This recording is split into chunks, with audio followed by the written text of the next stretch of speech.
Do you know what sounds too good to be true?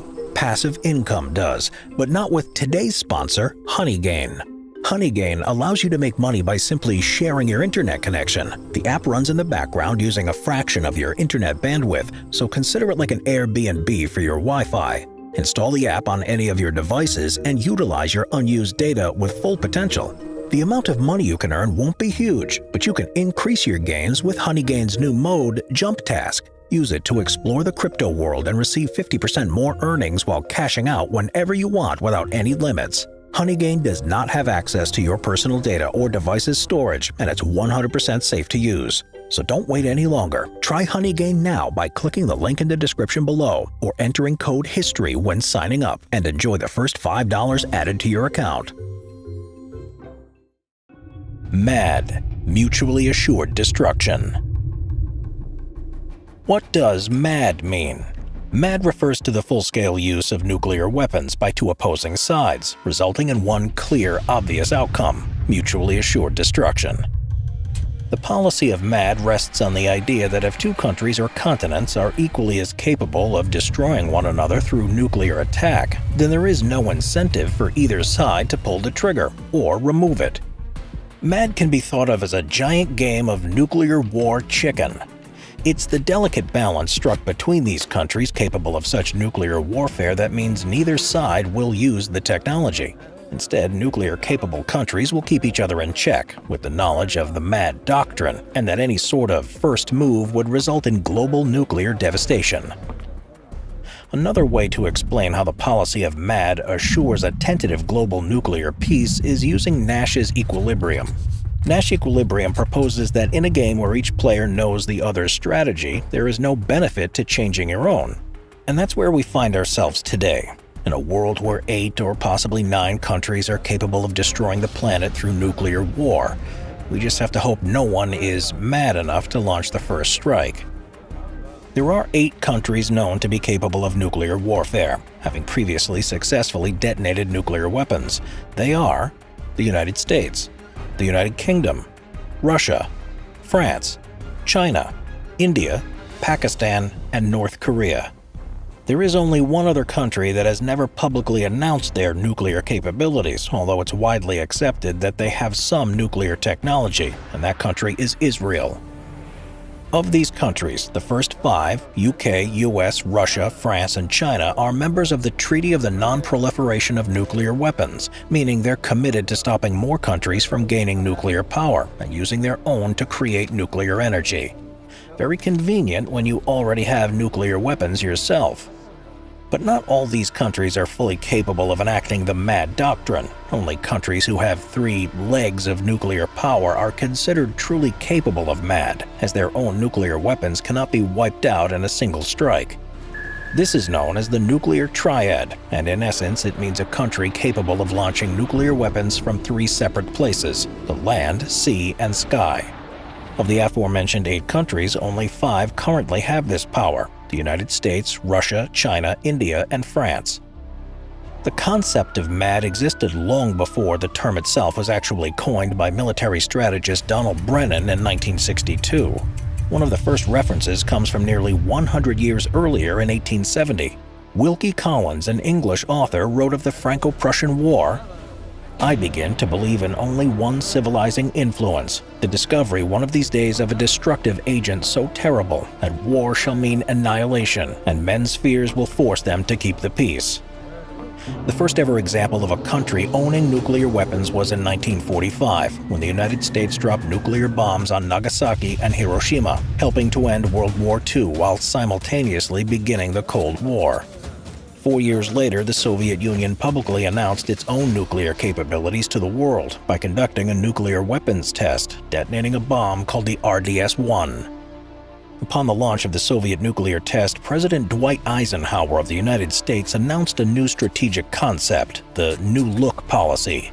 A main component of this new concept was massive retaliation, which argued the U.S. should be willing to use deterrent threats and tactical nuclear weaponry to halt the expansion of the Soviet nuclear program. This marks the start of the first true possibility of MAD. It should come as no surprise to learn that the two countries who have been capable of the nuclear triad for the longest are Russia and the United States. Their development of nuclear weaponry was fundamentally what led to the birth of the Cold War after World War II. The Cold War was a period of tension and political unrest felt worldwide, beginning at the end of the war and continuing all the way up to the late 1980s and early 1990s. There is no definitive end date to the Cold War, although the fall of the Berlin Wall and the subsequent dissolution of the Soviet Union are generally considered to represent the pacification of the conflict. Nevertheless, the underlying threat of nuclear weaponry and the various knock-on effects of the period's proxy wars continued to be felt to this day. But it was in the 1960s when Cold War tensions and the threat of nuclear war reached an all-time high, with the world coming the closest it ever has to an all-out nuclear warfare during the Cuban Missile Crisis. The Cuban Missile Crisis occurred from October 16th to the 28th, 1962, and if not for one man, could have marked the end of the world. The crisis technically dates back a few years earlier to 1958, when the U.S. placed nuclear-armed ballistic missiles known as Jupiters in Italy and Turkey, directing them straight towards Russian targets. In the years that immediately followed, newly revolutionized Cuba was deeply alarmed by the impending threat of an American takeover, following the disastrous U.S.-backed Bay of Pigs invasion. In response, their leader Fidel Castro reached out to the Soviet premier, Nikita Khrushchev, offering to host Soviet nuclear launch sites on Cuban soil in an effort to deter any further American incursions. When President John F. Kennedy learned of this plan, he ordered a naval blockade of Cuba on October 22, 1962, kicking off the Cuban Missile Crisis and heightening the possibility of nuclear warfare becoming a reality.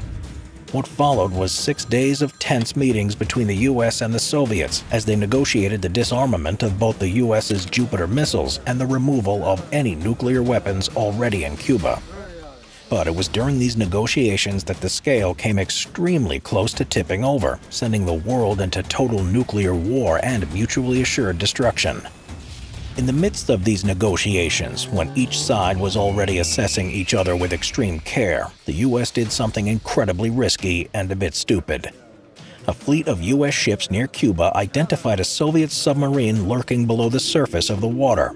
In an effort to force the submarine to identify itself and ignoring the rules of international waters, they began dropping signaling depth charges in an attempt to force the submarine to the surface. The Soviet submarine they attacked was called the B-59, and the crew on board hadn't heard from Moscow in a while. With no knowledge of what was going on above water and now finding themselves under bombardment, the men on board had to make a quick judgment call on if this meant nuclear war had broken out on the surface. The sub's captain, a man named Savitsky, quickly concluded that this meant war had broken out, and he immediately wanted to respond by launching a nuclear torpedo they had on board. But to do so, he needed one other man to agree, his chief of staff and the sub's executive officer, Vasily Arkhipov. Luckily for everyone, Arkhipov refused, saying they had to await orders from Moscow. Had he not, and Savitsky had launched that first nuclear strike, the world as we know it would not have survived. The next day, an agreement was reached on the surface between Nikita Khrushchev and John F. Kennedy, in which both countries would disarm their new forward nuclear stages. It was only much later that the world would become aware of how close the two powers had come to destroying the planet. Although Cold War tensions continued after this point, the Cuban Missile Crisis marks the most critical moment on the doomsday clock, in which the world was most likely to have erupted in potential nuclear annihilation. Since the end of the Cold War, there has not been a threat of MAD that seemed truly credible until recent events. But the nuclear-capable countries have continued to research, expand, and evolve their understanding of nuclear warfare. The whole world remains in a state of perpetual potential for MAD to occur, and although the original doctrine refers to two countries destroying each other, with the nuclear weapons that exist today, if any country were to truly exercise their nuclear power, it would likely spell the end for humanity.